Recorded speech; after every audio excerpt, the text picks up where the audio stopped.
안녕하세요. 여러분에게 수학 꿀팁을 제공하는 정쌤TV입니다. 반갑습니다. 오늘 제가 여러분과 함께 얘기하고자 하는 주제는 넓이에 대한 얘기가 되겠어요. 자, 우리는 직사각형의 넓이를 구할 때 가로의 길이와 세로의 길이를 곱하면 넓이를 구할 수 있어 라고 얘기를 했습니다. 한 번쯤 궁금해 보지 않으셨나요? 아니, 길이와 길이를 곱했는데 어떻게 넓이가 된다는 걸까요? 우리는 아무 생각 없이 그렇게 넓이를 구해 왔었는데 오늘 저와 같이 왜 그렇게 하면 넓이가 구해지는 것인지에 대한 얘기를 해보고자 합니다. 자, 저와 함께 출발하시죠. 자, 본격적으로 이 얘기를 하기에 앞서 우리는 넓이가 과연 무엇인가에 대한 얘기를 하지 않을 수가 없겠네요. 자, 여러분은 넓이를 언제 처음 접하셨나요? 저는 유치원 때? 그때 처음 접하지 않았을까요? 대부분의 학생들이? 그때 넓이가 무엇이냐에 대한 얘기보다는 비교에 대한 얘기를 처음 배우셨을 거예요. 자, 예를 들어서 이러한 도형이 있고 이러한 도형이 있을 때 우리는 그냥 상대적인 개념으로 얘는 넓다, 얘 넓이는 좁다 이렇게 배웠어요. 그래서 넓이가 무엇인지를 얘기하기 전에 이거는 넓은 거고 이건 좁은 거야 이렇게 배웠었죠. 그런데 이제 고민이 되기 시작하는 겁니다. 뭐가 고민이냐? 이러한 넓이가 도형이 있고요, 이러한 도형이 있어요. 누구의 넓이가 더 넓고 누구의 넓이가 더 좁겠냐라는 것이죠. 어떠실까요? 비교가 되시나요? 비교가 안 됩니다. 이거를 하려면 뭐 잘라서 붙이고 뭐 어떻게 해야 되는데 이거를 갖다 붙였을 때 모자라는 것도 있고 남는 것도 있고 이래가지고 누가 더 넓은지 정확하게 비교할 수가 없습니다. 그래서 우리 인간들은 이제 생각을 하게 된 거죠. 넓이를 정확하게 비교하기 위해서는 어떠한 행동을 할 것이냐. 더 나아가 이 우리가 가지고 있는 어떠한 도형이나 뭐 땅이 될 수도 있겠죠. 그런 거에 대한 넓이를 정확하게 표현할 수 있는 방법이 무엇이냐 이거죠. 우리는 이제 어떠한 것들, 길이도 물론이지만 어떠한 것들을 얘기를 할 때는 인간들끼리의 약속을 해야 됩니다. 그래서 넓이에 대한 약속을 했어요. 그게 뭐냐고요? 초등학교 때 배우면 나옵니다. 정사각형을 그렸고요. 한 변의 길이가 1cm인 정사각형을 그렸어요. 그리고 나서 자, 이제부터 우리는 너랑 나랑 약속을 하기로 했어. 이렇게 되는 거죠. 어떤 약속을 하기로 했냐? 한 변의 길이가 1cm인 정사각형의 넓이를 지금부터 요 정도의 넓이를 지금부터 1제곱cm라고 약속하자라고 한 겁니다. 우리 인간들끼리 정한 겁니다.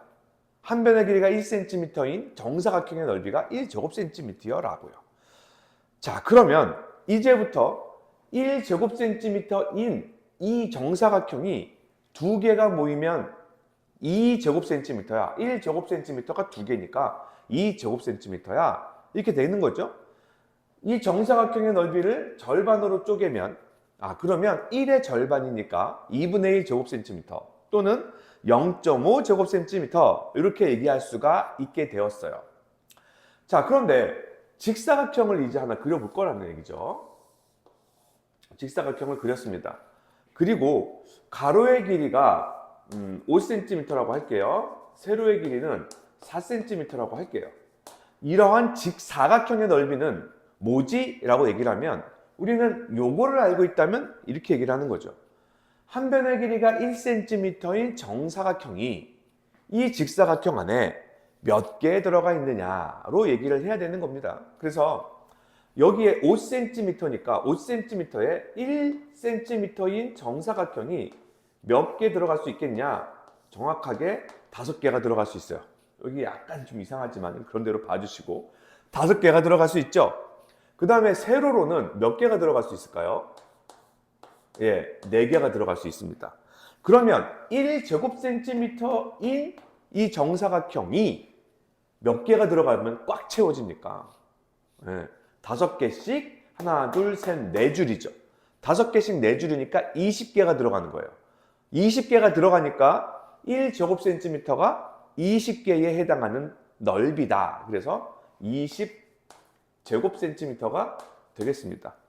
자, 근데 우리는 이거를 어떻게 얘기를 하냐면, 야, 가로의 길이 5cm, 세로의 길이 4cm를 곱해 라고 얘기하는데, 정확하게는요, 가로의 길이의 1cm인 정사각형이 몇 개, 세로의 길이의 1cm인 정사각형이 몇 개씩이니? 그래서 5개 곱하기 4줄 해서 전체 20개야가 되고요. 그래서 20제곱센티미터야가 됩니다. 자, 요 원리를 아시면 이제 우리는 어떠한 사각형의 넓이를 구할 때 단위를 통일해야 돼라는 게 무슨 말인지 다가오게 되죠. 자, 우리는 학생들한테 넓이를 구할 때 그냥 별 생각 없이 가로의 길이가 센티미터고 세로의 길이가 미터고 뭐 이러면 단위를 통일해야 돼 라고 얘기를 합니다. 자, 예를 들어서요, 가로의 길이는 2m라고 하고요, 세로의 길이는 80cm야 라고 얘기를 했을 때, 그냥 가로의 길이 곱하기 세로의 길이 하면 넓이라면서요 라고 하면, 그냥 2m 곱하기 80cm니까 160, 나 단위는 모르겠지만 160 뭐 어쩌고저쩌고 아니에요? 라고 얘기하잖아요. 그게 아니라는 거죠. 왜요? 단위 넓이를 1제곱센티미터로 할 거냐 또는 1제곱미터로 할 거냐에 따라서 달라지기 때문이죠. 뭐가 달라집니까? 개수가요.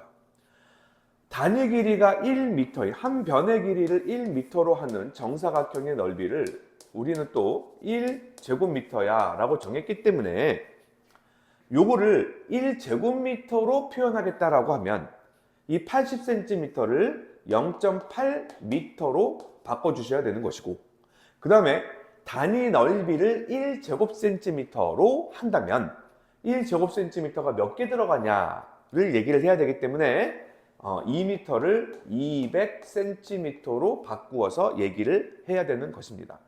그래서 단위가 중요하게 되는 거죠. 중학교 이상으로 가면 거의 단위를 쓰지 않기 때문에 그때는 숫자로만 표현하지만 초등학교에서는 이 단위를 먼저 봐야 되고 학생들한테 얘기할 때도 단위를 먼저 봐야 돼. 그 이유는 단위 미터인, 단위 넓이인 얘가 어떠한 단위로 표현되어 있고 그 표현되어 있는 단위 넓이가 몇 개 들어가 있느냐를 얘기를 하려면 단위를 똑같이 맞춰야 돼가 되겠습니다. 자, 여기에서부터 우리는 삼각형의 넓이, 그 다음에 다각형의 넓이, 그 다음에 굉장히 어려운 원의 넓이까지 이제 계속해서 발전을 하게 되죠.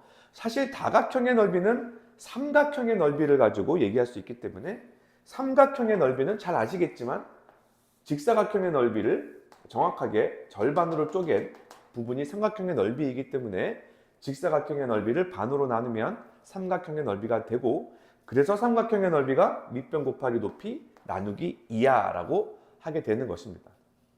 요거는 뭐 그냥 어렵지 않으니까요. 조금 생각해 보면 알 수 있어서 오늘 제가 여러분께 같이 얘기하고 싶은 주제였던 직사각형의 넓이는 왜 가로의 길이 곱하기 세로의 길인가 라는 얘기를 하게 되었습니다. 어떻게 좀 이해가 되시고 납득이 되시나요? 자, 저는 오늘은 좀 짧은 영상이지만 이걸로 마무리 짓고요. 다음 시간에 여러분과 함께 만날 것을 약속드리겠습니다. 감사합니다.